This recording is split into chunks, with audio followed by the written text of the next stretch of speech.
Hello दोस्तों, सभी को गुड इवनिंग। हमारा जो रिवीजन की सीरीज चल रही थी यूआरओ एग्जाम 2025, जिसका एग्जाम 23 मार्च को है, जिसमें हमने कल जो 10 धाराएं कंप्लीट कर ली थी। धारा 1 से 10 के बारे में हमने देख लिया था। हम डेली 10 धारा रिवीजन करेंगे, 10 से ज़्यादा भी नहीं करेंगे और 10 से कम भी नहीं करेंगे, ठीक है। तो डेली की 10 धाराओं की रिवीजन सीरीज में आज हम धारा 11 से और धारा 20 के बारे में बात करेंगे, ठीक है। कल की धारा एक बार रिवीजन कर लेते हैं। हमने जो कल 10 धारा पढ़ी थी, जिसमें धारा फर्स्ट में था नगर पालिका अधिनियम का नाम, संक्षिप्त उसका संदर्भ और उसका प्रारंभ कब से है, उसके प्रसार के बारे में हमने देखा था कि धारा जो फर्स्ट है उसमें नगर पालिका अधिनियम 2009 इसका नाम रहेगा, इसके बारे में हमने देखा था। धारा 2 में हमने परिभाषाओं के बारे में जाना था। धारा 3 में नगर पालिकाओं के परिसीमन के बारे में हमने देखा था कि इसका जो निर्धारण कहाँ से कहाँ तक किया जाएगा, ठीक है। धारा 4 में हमने उपबंधों से छूट के बारे में देखा था और धारा 5 में नगर पालिकाओं की स्थापना और निगमन के बारे में हमने देखा था, ठीक है। और धारा 6 में नगर पालिकाओं की संरचना देखी थी हमने और धारा 7 में देखा था हमने नगर पालिकाओं की पदावधि कि कितनी रहेगी, 5 वर्ष रहेगी प्रथम बैठक से 30, ठीक है। उसके बाद में धारा 8 में हमने देखा था कि जो नगर पालिका है उसका शासन प्रशासन नगर पालिका में ही निहित होगा। और धारा 9 में हमने वार्डों का विभाजन और धारा 10 में वार्डों का निर्धारण। इस प्रकार से हमने 10 धारा कंप्लीट कर ली थी। आज धारा 11 से और 20 के बीच में हम जानेंगे, ठीक है। तो सबसे पहले हम बात करते हैं धारा 11 की। स्टार्ट करते हैं आज की जो रिवीजन सीरीज है। सबसे पहले हम धारा 11 की बात करते हैं। जो धारा 11 है, इसमें इसमें है नगर पालिकाओं के लिए निर्वाचन। जो नगर पालिकाओं के लिए जो निर्वाचन होगा, वो निर्वाचन कौन करवाएगा? तो नगर पालिकाओं के लिए जो निर्वाचन होगा वो राज्य निर्वाचन आयोग करवाएगा। कौन करवाएगा? स्टेट इलेक्शन और कमीशन। स्टेट इलेक्शन कमीशन मतलब राज्य निर्वाचन आयोग इनके लिए चुनाव करवाएगा। अगर मान लो कोई नगर पालिका है, वो 6 महीने से कम उसका कार्यकाल बचा हुआ है और वो विघटित हो गई, अपघटित हो गई, तो उसका निर्वाचन नहीं करवाया जाएगा, ठीक है। उसका कार्यकाल कम से कम 6 महीने से ज्यादा बचना चाहिए, तब उसका पुनः निर्वाचन हो सकता है और वो शेष अवधि के लिए होगा। तो अपघटन के 6 माह की अवधि से पूर्व ही उसका निर्वाचन होगा, ठीक है, पहले नहीं होगा। 6 माह की शेष है तो निर्वाचन आवश्यक नहीं है। अगर 6 माह से कम अवधि बची हुई है उसकी, तो निर्वाचन आवश्यक नहीं है, ठीक है। उसके बाद में हम धारा 12 की बात करते हैं। जो धारा 12 है उसमें राज्य निर्वाचन आयोग के कृत्यों का प्रतियोजन। अब राज्य निर्वाचन आयोग तो आपको समझ में आ गया, कृत्यों यानी कार्यों का प्रतियोजन मतलब सौंपना। जो राज्य निर्वाचन आयोग है वो अपने कार्यों को किसको सौंपता है, ठीक है। तो ये सौंपता है या तो वहां पर उप निर्वाचन आयुक्त हो, उप निर्वाचन आयुक्त को सौंपता है, या फिर वो नहीं हो तो स्टेट इलेक्शन कमीशन यानी राज्य निर्वाचन आयोग के सचिव को सौंपा जाता है।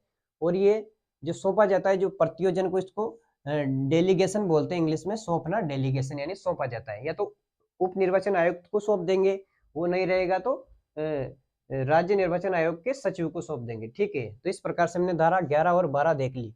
धारा 13 की बात करते हैं। इसमें प्रत्येक वार्ड के लिए निर्वाचक नामावली, ठीक है। धारा 13 में है कि प्रत्येक वार्ड के लिए निर्वाचक नामावली तैयार की जाएगी। अब ये कौन करवाएगा? तो जो राज्य सरकार है, स्टेट गवर्नमेंट के परामर्श से, स्टेट इलेक्शन कमीशन मतलब राज्य निर्वाचन आयोग के परामर्श से, मतलब राज्य सरकार के परामर्श से, सॉरी, राज्य सरकार यानी स्टेट गवर्नमेंट के परामर्श से, स्टेट इलेक्शन कमीशन मतलब राज्य सरकार के परामर्श से राज्य निर्वाचन आयोग नाम निर्दिष्ट कोई अधिकारी। मतलब इसमें यूं है, जो प्रत्येक वार्ड के लिए निर्वाचक नामावली तैयार की जाएगी और राज्य सरकार राज्य निर्वाचन आयोग को आदेश देगा कि वो कोई अधिकारी नाम निर्दिष्ट करे, यानी स्टेट इलेक्शन कमीशन द्वारा नाम निर्दिष्ट अधिकारी इसकी निर्वाचन नामावली तैयार करेगा, ठीक है। निर्वाचन नामावली में शामिल क्या क्या शामिल रहेगा, मतलब कौन निर्वाचक नामावली में शामिल हो सकता है, उसके लिए कुछ योग्यता है। या जिस वर्ष चुनाव हो रहा है उस वर्ष 1 जनवरी को उसकी आयु 18 वर्ष होनी चाहिए, ठीक है। दूसरी, वह किसी वार्ड का निवासी होना चाहिए। अब कौन इसमें शामिल रह सकता है और कौन इसमें शामिल नहीं रह सकता है, इसकी बात करें तो मान लो कोई व्यक्ति है जो कई सालों से एक जगह रह रहा है, किसी वार्ड में रह रहा है, लेकिन वो वहां नहीं है, वो वहां अनुपस्थित है, तो भी वह उसी वार्ड का सदस्य समझा जाएगा या गिना जाएगा। और किसको शामिल नहीं किया जाएगा? जैसे कोई डॉक्टर है, कोई कोई जॉब करने वाला व्यक्ति है, या कोई ठेले विक्रेता है, वो अस्थायी रूप से यहाँ आकर बस गया, रहने लग गया, लेकिन वो यहाँ का रहने वाला नहीं है, तो वह उस वार्ड का सदस्य नहीं गिना जाएगा। ठीक है, अगर इसकी कोई जब झगड़ा हो जाए, कोई लड़ाई झगड़ा हो जाए कि मैं तो हूं कि मैं नहीं हूं, तो इसका निपटारा कौन करेगा? इसका निपटारा करेगा राज्य सरकार। ठीक है, तो राज्य सरकार इसका निपटारा करेगी। ठीक है, और केवल एक व्यक्ति एक ही वार्ड में शामिल हो सकता है। ये बात भी याद रखो आप कि केवल एक व्यक्ति एक ही वार्ड में शामिल हो सकता है। ऐसा नहीं कि एक व्यक्ति का वार्ड नंबर 9 में भी नाम चल रहा है और वार्ड नंबर 10 में भी नाम चल रहा है, तो इस प्रकार से नहीं होगा। केवल एक व्यक्ति एक वार्ड में ही शामिल हो सकता है। ठीक है, उसके बाद में धारा 14 की बात करते हैं। जो धारा 14 है, निर्वाचन जो निर्वाचन नामावली है, निर्वाचन नामावलियों में रजिस्टर करने के लिए अहर्ता है। मतलब किनको निर्वाचक नामावली में रजिस्ट्रीकरण के लिए निहरता है, मतलब उनकी योग्यताओं की बात है कि किन व्यक्तियों को निर्वाचक नामावली में शामिल करना है या किसे नहीं करना है। इसके बारे में 3 योग्यता है। अगर वो भारतीय नहीं है, इंडियन नहीं है, तो उसको शामिल नहीं किया जाएगा, यानी भारतीय होना चाहिए। किसी न्यायालय के द्वारा उसे दिवालिया घोषित नहीं किया गया हो, ऐसा होना चाहिए, और भ्रष्ट नहीं होना चाहिए। ये 3 शर्तों का अगर वो पालन करता है या उस पर लागू रहती है, तो उसको निर्वाचक नामावली में उसको रजिस्ट्रीकरण के लिए वो योग्य है। ठीक है, उसके बाद में धारा 15 की बात करते हैं। जो धारा 15 है, इसमें मिथ्या घोषणा है। मिथ्या घोषणा मतलब निर्वाचन नामावली की तैयारी से लेकर उसके पुनरीक्षण या शुद्धि या प्रविष्टि, इसमें अगर कोई व्यक्ति किसी प्रकार की मिथ्या घोषणा मतलब झूठी घोषणा करता है इसके बारे में कि नामावली तो पहले ही जारी हो गई या बाद में जारी हो गई, किसी का नाम नहीं है उसमें, बाद में नाम जोड़ दिया, पैसे लेके जोड़ दिया, ऐसे कुछ घोषणा करता है, ऐसे कुछ व्यक्ति को ऐसी कुछ शुद्धि के बारे में कुछ कुछ भी इसके ऊपर तर्क देता है या कुछ भी बात कहता है इसके विरोध में, तो उसको या तो 1 वर्ष का कारावास होगा या फिर 2 से 5,000 रुपए जुर्माना होगा, या फिर दोनों भी हो सकते हैं। इसलिए निर्वाचक नामावली पर कभी भी सवाल नहीं उठाने हैं। ठीक है, उसके बाद में धारा 16 की बात करते हैं। धारा 16 में है मुख्य निर्वाचन अधिकारी। मुख्य निर्वाचन अधिकारी आपको पता है कि कौन रहेगा? तो मुख्य निर्वाचन अधिकारी स्टेट गवर्नमेंट के परामर्श से राज्य निर्वाचन आयोग द्वारा नाम निर्दिष्ट व्यक्ति, मतलब राज्य सरकार राज्य निर्वाचन आयोग को आदेश देगी और राज्य निर्वाचन आयोग किसी व्यक्ति को ये मुख्य निर्वाचन अधिकारी घोषित करेगा। ठीक है, तो राज्य सरकार के आदेश के अनुसार, परामर्श के अनुसार राज्य निर्वाचन आयोग द्वारा नाम निर्दिष्ट व्यक्ति मुख्य निर्वाचन अधिकारी होगा। धारा 16 में वो क्या करेगा? तो वो स्टेट इलेक्शन कमीशन के अधिरक्षण यानी उसके अधीन अधिरक्षण, निदेशन में और नियंत्रण में कार्य करेगा। ठीक है, दूसरी बात है कि समस्त निर्वाचन नामावलियां तैयार करके उनकी शुद्धि और उनका पुनरीक्षण करेगा मुख्य निर्वाचन अधिकारी।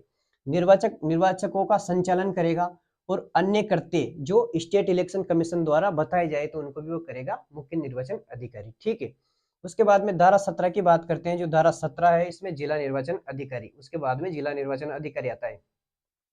तो जो जिला निर्वाचन अधिकारी है उसको कौन कौन उसको नियुक्त करता है? तो स्टेट गवर्नमेंट यानी फिर राज्य सरकार के आदेश के अनुसार स्टेट इलेक्शन कमीशन द्वारा नाम निर्दिष्ट व्यक्ति, मतलब राज्य सरकार परामर्श देगी किसको? राज्य निर्वाचन आयोग को। राज्य निर्वाचन आयोग फिर किसी व्यक्ति को नाम निर्दिष्ट करेगा, उसको जिला निर्वाचन अधिकारी नियुक्त किया जाएगा। सामान्यतः कलेक्टर होता है, आपको पता है इसका, जिले का जिला निर्वाचन अधिकारी। ठीक है, और एक से अधिक भी जिला निर्वाचन अधिकारी नियुक्त किए जा सकते हैं। ठीक है, इसके कार्य क्या रहेंगे? तो जो जिला निर्वाचन अधिकारी, इसके कार्य मुख्य निर्वाचन अधिकारी के अधीक्षण यानी उनके अधीन, निदेशन में और नियंत्रण में, जिले में जो नगर पालिकाओं में निर्वाचनों के संचालन में कार्यों का समन्वय और पर्यवेक्षण, और अन्य अन्य कार्य, मतलब जो स्टेट इलेक्शन कमीशन और मुख्य निर्वाचन अधिकारी बताए वो अन्य कार्य भी इसको करने पड़ेंगे। ठीक है, तो एक सीरीज चल रही है, आपको पता हो तो राज्य सरकार, फिर मुख्य निर्वाचन अधिकारी, फिर जिला निर्वाचन अधिकारी। तो जो जिला निर्वाचन अधिकारी वो स्टेट इलेक्शन कमीशन और मुख्य निर्वाचन अधिकारी के कार्य भी करेगा। ठीक है, एक से अधिक भी निर्वाचन हो सकते हैं, अब मैंने बताया। ठीक है, तो ये इसका कार्य है।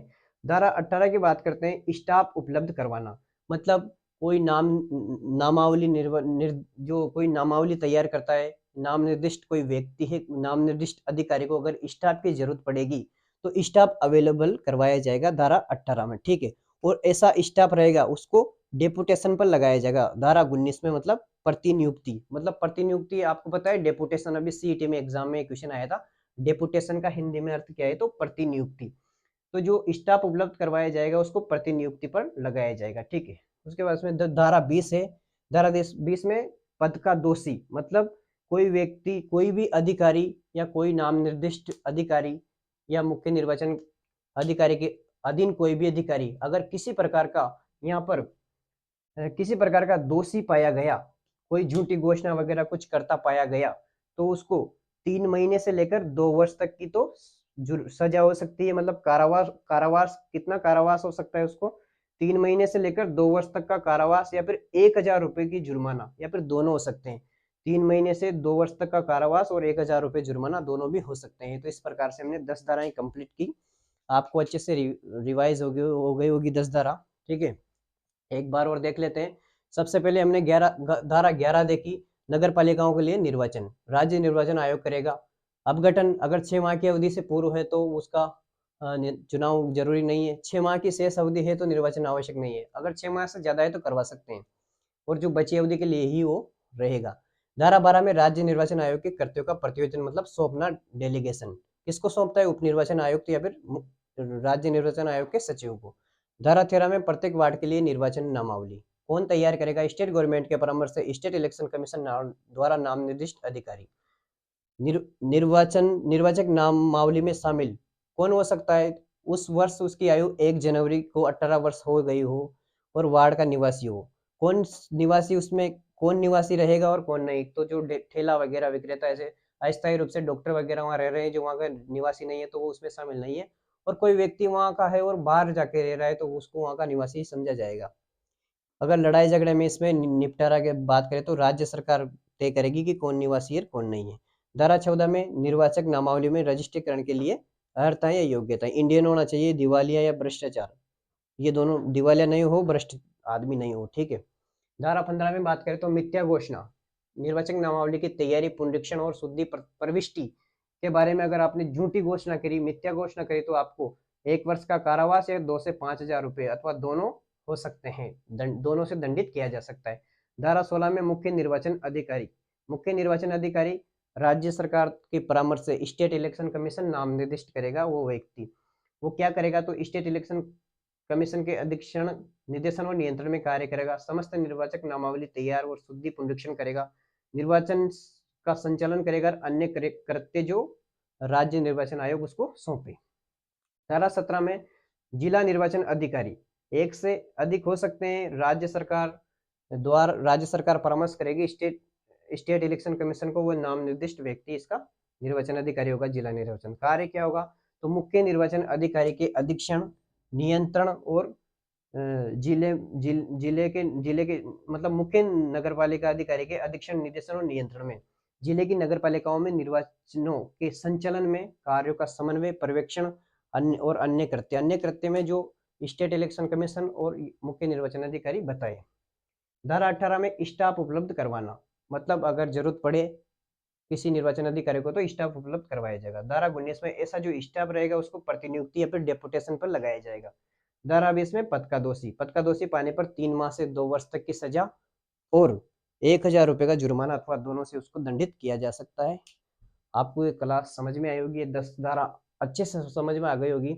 हमने धारा 1 से और 20 तक कंप्लीट कर चुके हैं, ठीक है। धारा 1 से 20 तक का रिवीजन हम कल करेंगे।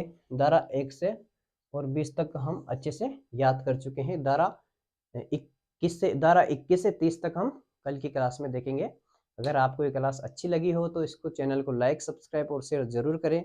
आप सभी का बहुत बहुत धन्यवाद। Thank you.